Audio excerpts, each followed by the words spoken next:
અમદાવાદ જિલ્લાના ધંધુકા તાલુકાના દાદા બાપુ ધામ પચ્છમ ભાલ ખાતે આગામી તારીખ 1/4/2026ના રોજ યોજાનાર પંચામૃત મહોત્સવ નિમિત્તે સનાતન હિન્દુ ધર્મ સર્વ સમાજ દ્વારા આયોજિત સમૂહ લગ્ન મહોત્સવ માટે તારીખ 23/3/2026ના રોજ દીકરીઓને કર્યાવર અર્પણ કરવાનો ભાવનાત્મક કાર્યક્રમ યોજાયો હતો.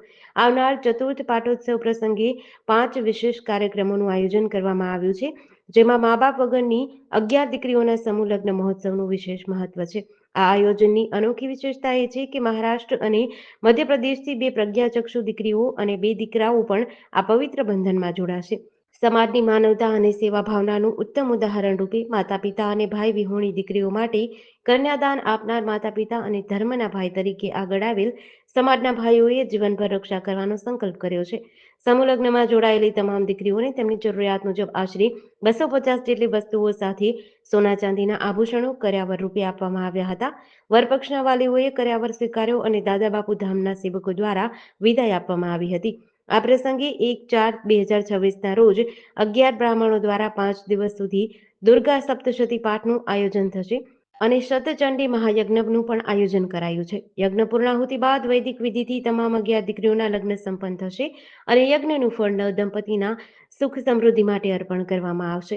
રાત્રે આ આરાધના કાર્યક્રમમાં લોક સાહિત્યના પ્રસિદ્ધ કલાકારો બ્રિજરાજદાન ગઢવી, ઉમેશ બારોટ, સાગરદાન ગઢવી, હિતેશ અંટાળા અને જે.કે. ટીંબા સહિતના કલાકારો દ્વારા ભક્તિમય રજૂઆત થશે. આ સમગ્ર મહોત્સવમાં અંદાજે 30 થી 35 હજાર ભક્તજનો ઉપસ્થિત રહેશે. ભક્તજનો માટે નિઃશુલ્ક ચા પાણી ભોજન પ્રસાદની પણ વ્યવસ્થા કરવામાં આવી છે. પરમ પૂજ્ય વીરભૂષણ ધર્મરક્ષક વિજયસિંહ બાપુના માર્ગદર્શન હેઠળ સ્વયંસેવકો દ્વારા સુચાरू આયોજન માટે माइक्रो प्लानिंग કરવામાં આવી રહ્યું છે. आज के दिन महाराष्ट्र से उमरगढ़ गांव से आए हैं हमारे यहाँ, और साहब जी हम हर साल यहाँ पर बच्चियों का विवाह करते हैं, शादी करते हैं. उसमें से इनका सिलेक्शन हुआ है महाराष्ट्र से. प्रज्ञाचक्षु है, एक खुद ही वरराजा है, और महाराष्ट्र से आज इनका जो हम यहाँ पर शादी बेटियों को जो करियावर देते हैं वो करियावर लेने के लिए आए हैं. ठीक है साहब, आज गोयल साहब आज ऐसा लग रहा है कि जब मुझे ज़रूरत थी तब मैं आर्मी ज्वाइन की थी, और आर्मी में ज्वाइन करने के बाद मुझे मराठा पलटन मिली थी, और 16 साल तक मराठा पलटन ने मुझे पाला. और जो मेरी पलटन थी 101 मीडियम रेजिमेंट, उस रेजिमेंट से जो मुझे प्यार मिला था, हाँ जी, और उस प्यार और जो उन्होंने मुझे 16 साल तक संभाला था, मेरी सर्विस पूरी हुई. आज उस पलटन की वजह से आज मैं सुख शांति से रोजी रोटी खा रहा हूँ, और आज उसमें से कुछ मुझे ऐसा लग रहा है कि कुछ ऋण में चुकते कर रहा हूँ.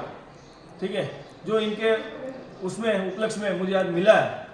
तो उस टाइम के जो मेरे सीओ साहब थे, एसएम साहब थे, मेरे बैटरी कमांडर थे, और सीनियर जेसीओ थे, और मेरे बीएचएम थे, सीएचएम थे, आरएचएम थे, और मेरे बैटरी के भाइयों जो भी, ठीक है, उन सबको आज याद करने का दिन इसलिए कर रहा हूँ क्योंकि वो सब मराठी थे, और आज उनको याद आ गई मुझे, क्योंकि मुझे मराठी भाई मिल गए सब है.